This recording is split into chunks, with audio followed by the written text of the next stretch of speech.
Hey, what's up guys? Tuki here, back again. This is Matthews versus Laine, and let's get right down to business as we continue on in Division 7. And of course, starting off this episode, we will be using Team Matthews. He is on a top line now with Wendell Clark and William Nylander. Said in the last episode, I wanted to try that out, and we will. The second line now has a new addition in P.A. Parento, who we had in the reward pack last time out. Bergeron on the third line, not necessarily a bad thing. And then of course you have the fourth line of Nash, Larkin, and Shaw. Defensively, that's where our new addition comes in. You guys voted, and Tyler Myers has been added to the team. He'll be on the top defensive pairing with Hampus Lindholm. Ben Bishop is the goaltender.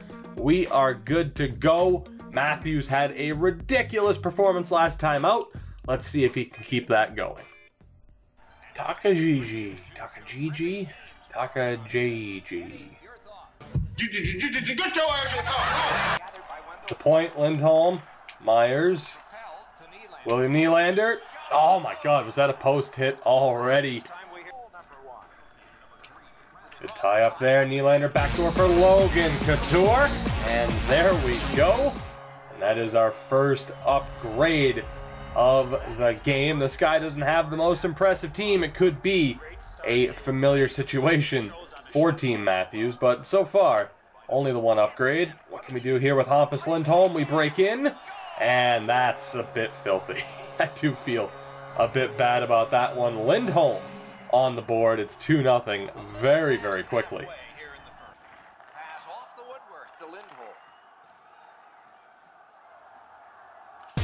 Austin Matthews, absurd hands.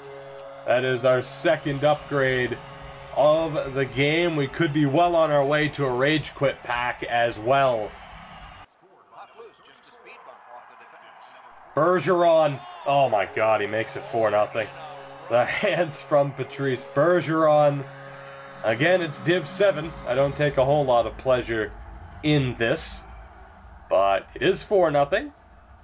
And things are looking pretty good. Surprised my opponent hasn't left already, though. Bergeron. My God, the hands, and then he finally loses it at the worst time. And a huge save from Bishop. Bergeron, shorthanded chance. Does he have the speed? Not quite. Not quite.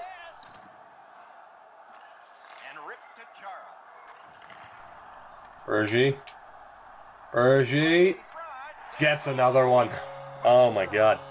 What a shift from Patrice Bergeron. It is 5-0 here in the first period, and no signs yet that my opponent is going to quit.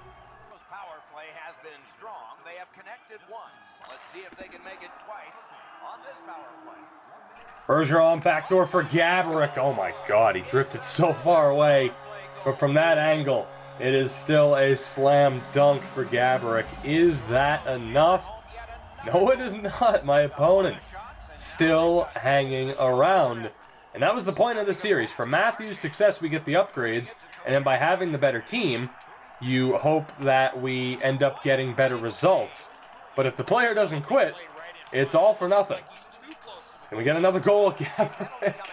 A swing and a miss. We have another power play coming up. Is that it? Yes, it is. So there we go. There it is. The rage quit finally happens. You can see why. He kept me off the board pretty well.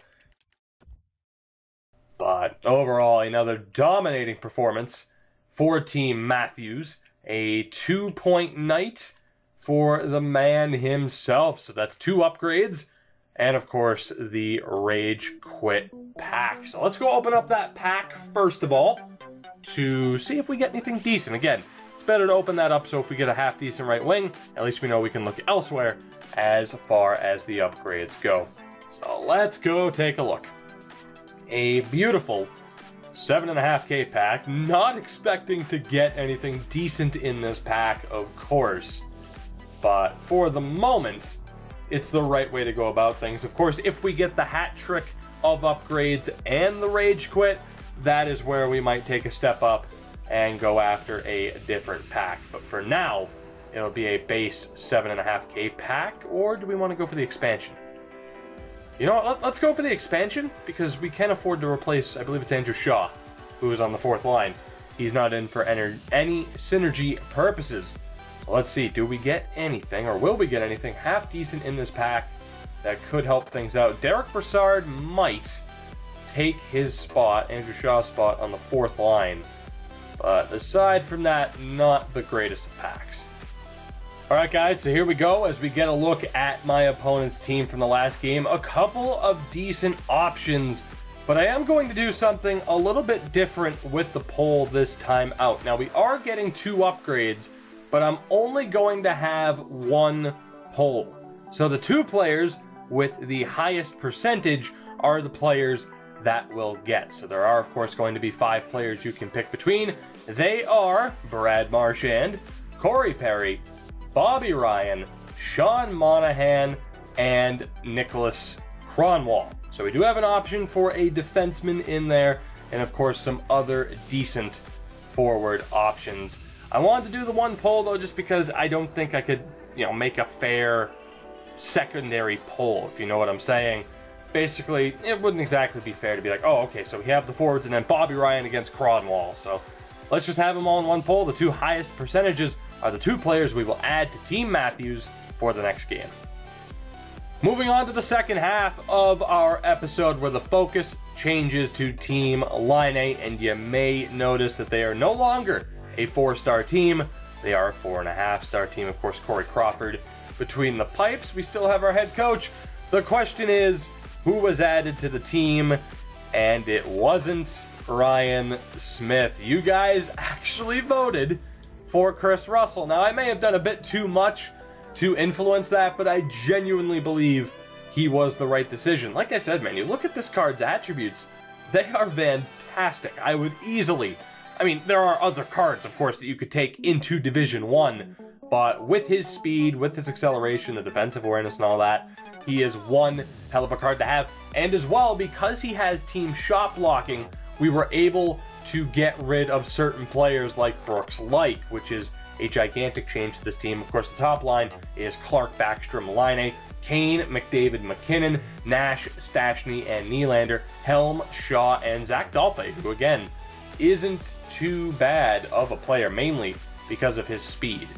And we've seen other players like that in the past somehow get into the lineup, despite the relatively low overall. Defensively, it is Russell with Burns, Gostis, Bear, Petrie, Alsner, and Hamonic. No doubt the Team Laine is in a bit of a better spot right now, but they have come up against arguably tougher competition. We'll see if that trend continues here in this game. Gets in. What'll he do? A shot. Oh, and a great block of the puck. What a block from Chris Russell. That's what he does best. Burns, oh my God, what a chance. Burns loses the battle in front. The puck is scooped up by Petrie. Winnipeg's got it. Patrick Laine. Gets in, looks over his options here. Good poke, we get it back, and what a save, and it gets knocked in. It gets knocked in. What a lucky break with Patrick Laine. We didn't deserve to get through there, and even once we do, it ended up being own goal. But that is an upgrade. The problem is he has a pretty default team. Mike Camilleri, as he lays me out at the blue line there. He doesn't appear to be too bad of a player. Case in point, as he almost got the goal back. Point being, he has a pretty default team. He's going to get one there. Damn. He has a pretty default team, as I'm trying to say. So the upgrades might not really matter. Kind of like what happened to Team Matthews in the prior game. Darren Helm for Dalpe. Oh, let's see.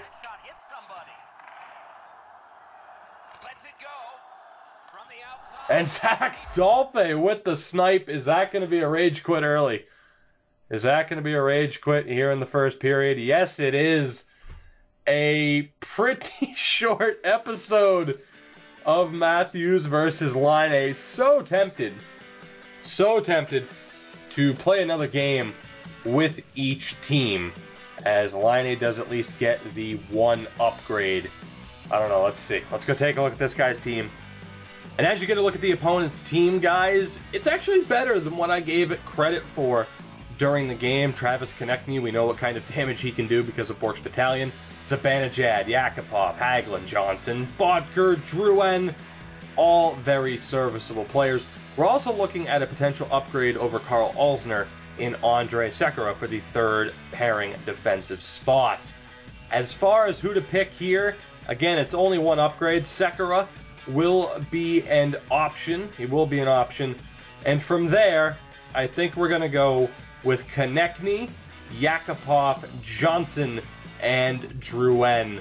All decent options. The forward will most likely end up on the third, maybe the fourth line. But again, Andrei Vasilevsky was the goaltender. So one way or another decent player is coming to Team Matthews. Now, as much as I'd love to play another game with each team, I actually have to go record Bork's Battalion after this. I like to use this series as a bit of a warm-up. So unfortunately, that is the stopping point for today's episode as we get 2 early rage quits with each team. We continue to roll on. An 18-0 record. Surprisingly, we have yet to have that game where simply nothing goes right for us. We are in Division 7 the next episode. If we win both games, we will take home the Div 7 title. And remember what happened the last time we won a division title pack. Things went pretty well for us. I'm not expecting a damn thing this time out, though. But guys, I hope you did enjoy this episode, as short as it may be. But your support is always appreciated, so I thank you very much for watching this series. If you did enjoy the video, of course, make sure to hit that like button to help support not only the video, but the channel. Subscribe if you haven't already to continue following this series and others. Follow me on Twitter at Tukey24 for updates and join the notification squad to make sure you never miss a video. And I'll see you guys in the next episode of Matthews vs. Laine.